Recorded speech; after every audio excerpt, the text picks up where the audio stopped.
What's good, YouTube? It's your main man ABD Hero back again with another video. Today's video we talking Lonzo Ball, Alex Caruso, Chicago Bulls. Devastating injuries, 6 to 8 weeks out. But how does that impact the Bulls moving forward? Let's go. Triple B's! AB the Hero, back at it, baby. Straight up, I appreciate everybody who had already hit the like button on this video before that intro was shut off. Now let's get into this because if you like me and you a Lonzo Bulls guy, yep, Lonzo Bulls. If you a Lonzo Ball guy, hearing him go down with that injury was devastating for you, right? Especially after being gone with those health and safety protocols, right when the Bulls was starting to pick up, right when he was starting to make an all-star push. You go out health and safety protocols, then you come back, tear the meniscus, and then now you're out for 6 to 8 weeks. If you're a Lonzo Ball fan, that was devastating for you.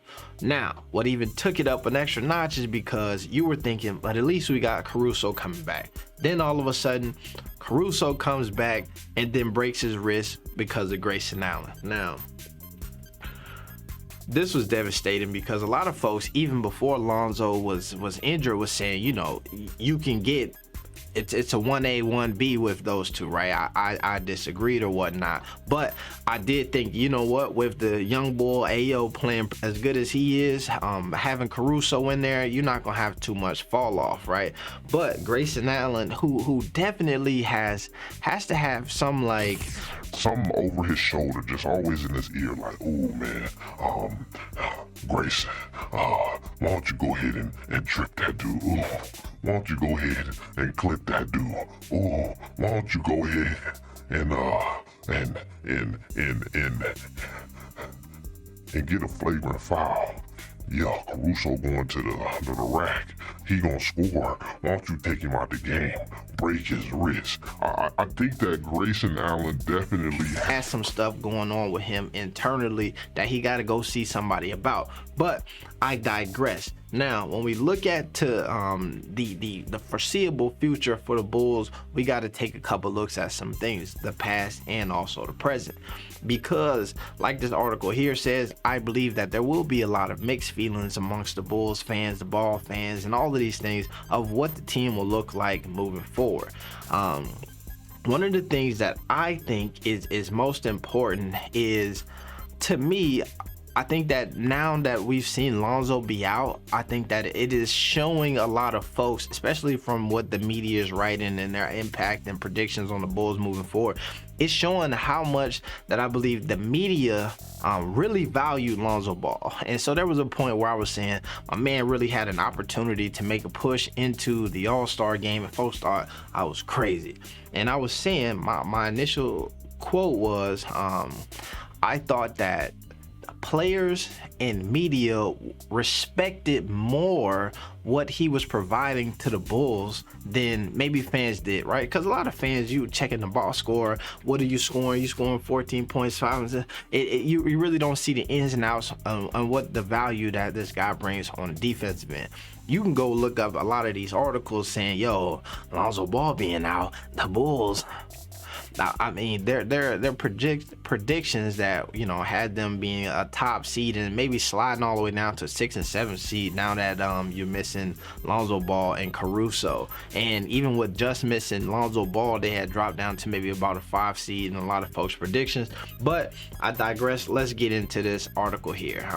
This is an article from ESPN Plus, and it kind of breaks down some of the key points of what these Bulls will probably be missing with Caruso and Lonzo Ball out, and I thought it was pretty good, so I wanted to kind of break it down and kind of give you a brief summary. You're not gonna read the whole thing because that's too crazy, but obviously, first things first, it's the defensive impact that both of those guys bring. If you're a Lonzo Ball fan, you probably had to defend him over this season because you were like, yo, the dude is hooping and this team is winning because of some of the things that he does. The number one thing, the hill that most Lonzo Ball fans have been having to die on is the fact that on the defensive end, he has been playing elite basketball, right? this article talks about a few different things.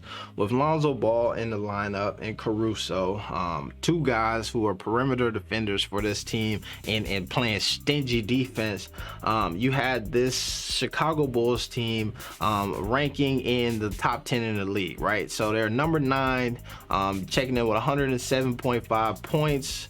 Allowed per 100 possessions, right, according to NBA advanced stats. Now the following day, Ball, and this was, I believe, on Christmas Day when they pulled this. The following day, December 26th, you had Lonzo Ball enter health and safety protocols, and not long after that, Caruso entered in those and then had some injury issues, and then took him a while to return. Since then, the Bulls have dropped down from being ranked number 9 in defensive rating to number 2 in defensive rating. I'm sorry, number 22, right? And one of the things that this article pointed out that I thought was interesting is, in that time, this Bulls team has managed to still acquire some W's. But then they accredit a lot of those W's to the heroics of DeMar DeRozan. So we seen this we saw the 2 games back to back where he hit bam game winners to keep that streak rolling.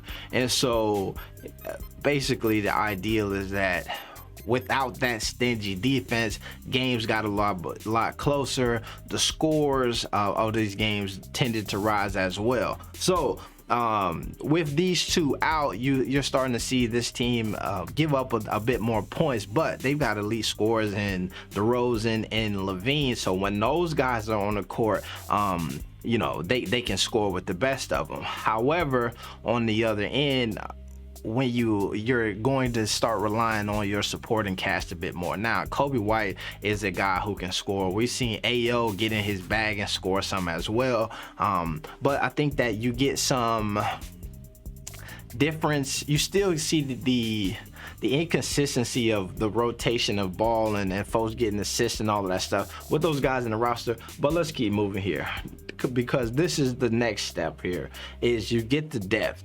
The depth is starting to be challenged from this Bulls team. And back to what I was saying earlier, when we were listening, when folks talked to me about the Bulls and Lonzo Ball, Alex Caruso, folks was like, man, the Bulls, man, Lonzo this much, but they got Caruso who can do this.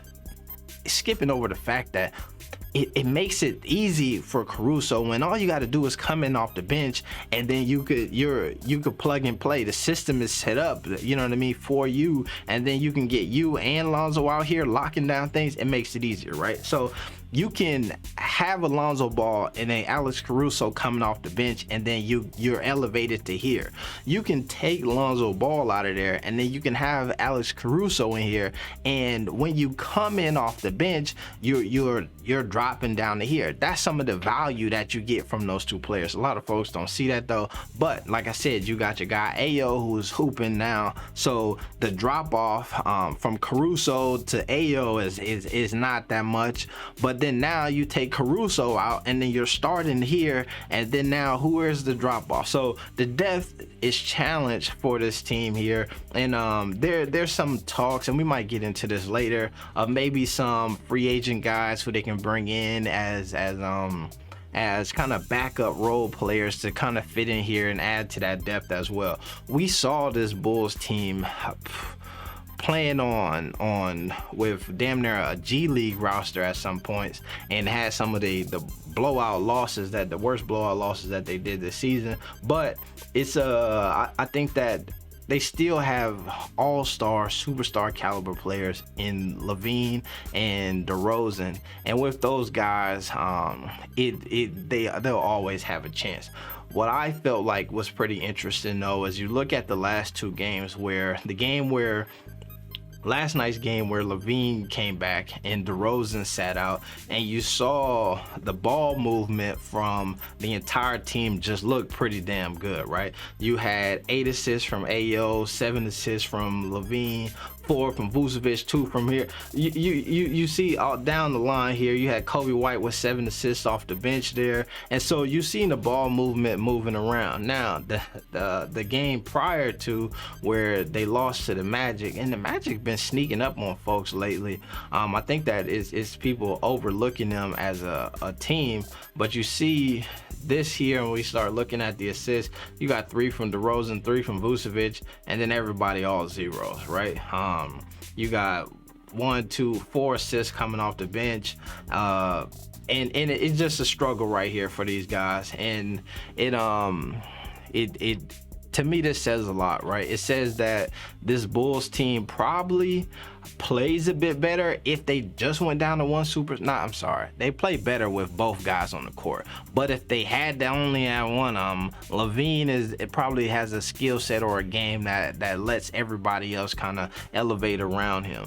Now, as we keep going here, the third and final point in this article about what to expect is to change a bit is the playoff seeding. So, like we said, at some point in this season, the Bulls were top seed in the East, right? And even at full strength, you seen the ideal that they were going to have to eventually go up against the Bulls. I mean, the Bucks or the Nets, and it was going to be a challenge regardless.